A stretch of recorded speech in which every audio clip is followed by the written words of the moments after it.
Poppy makes a vegan chocolate mousse. Hey there and welcome, or maybe even welcome back to my channel. In this video I'm going to show you how to make a vegan chocolate mousse from leftover chickpea liquid. I was also trying to make a non-vegan version with white chocolate, but that didn't really go as planned.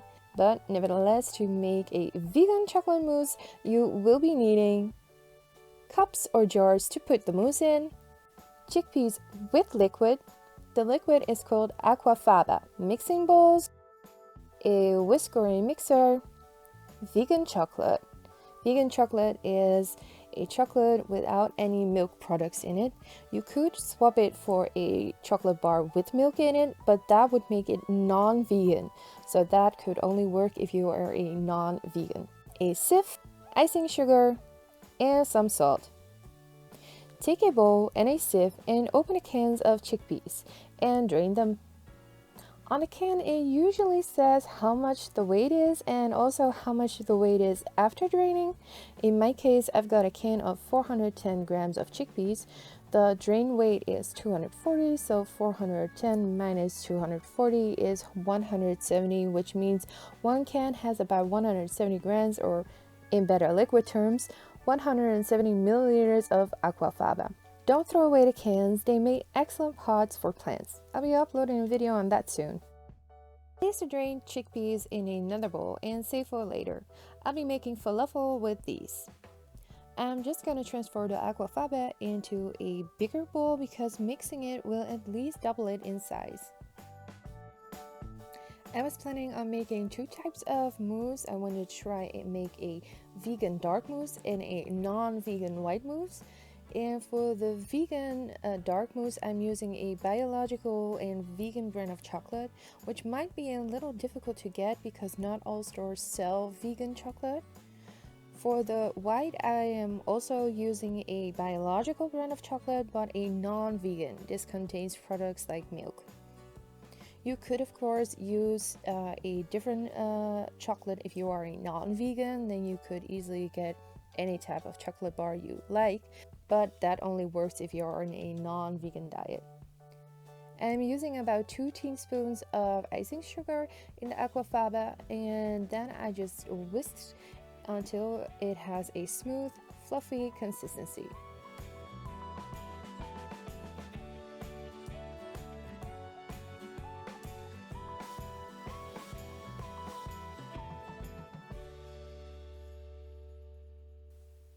Next is to melt the chocolate, which you can do in a double boiler, but I'm going to use a microwave and melt the chocolate at maximum 30 seconds at a time.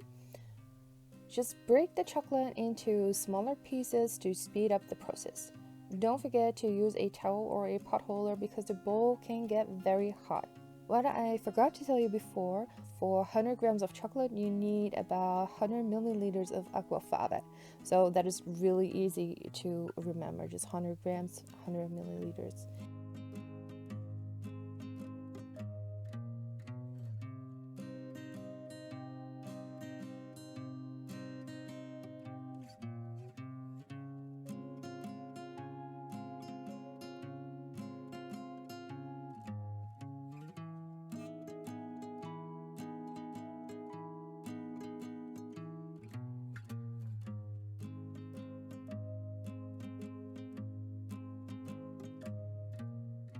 Since I had way more than I needed, I divided about half of the beaten aquafaba over 2 bowls with a little less for the dark chocolate.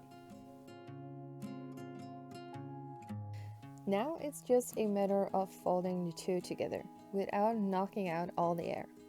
My chocolate is all melted but not as hot as before, and the first step is to fold through some of the beaten aquafaba through the chocolate. This prevents it from ending up grainy.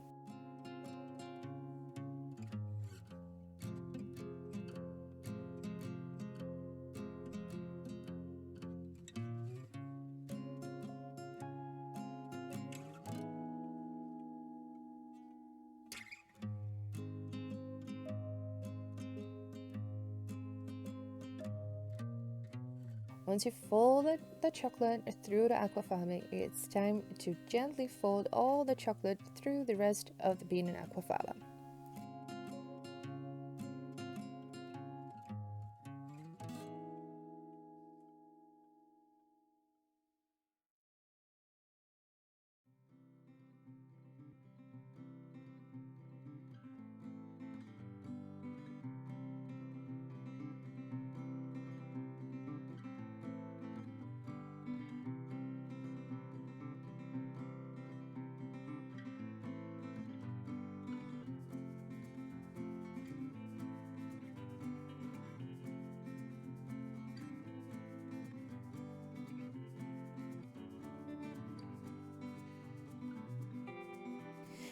Then, all you need to do is divide it in some nice looking cups or jars and put it in the fridge for at least a couple of hours or overnight.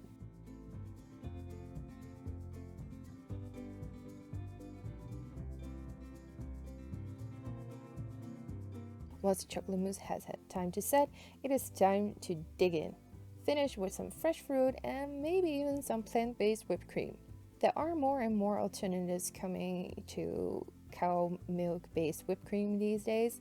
Most I found required whipping the so-called cream yourself, but I also found a soy-based topping in a can, which I really wanted to try, plus I just wanted to eat my dessert.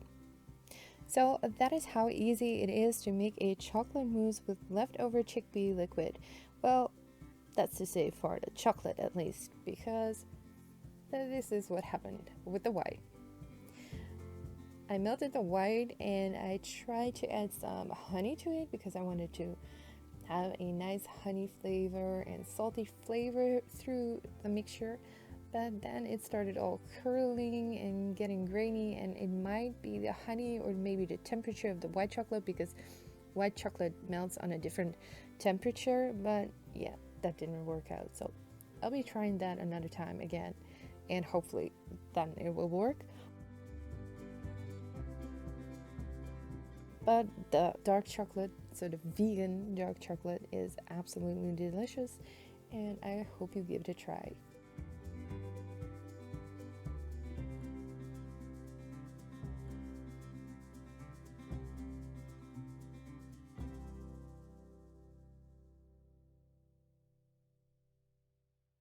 For more ideas and free printables, please visit my blog puppymakesdiy.blogspot.com. If you have any ideas or requests on what I should make or bake next time, please let me know in the comments down below. Also, you can follow me on Twitter, Instagram, Facebook, and Pinterest.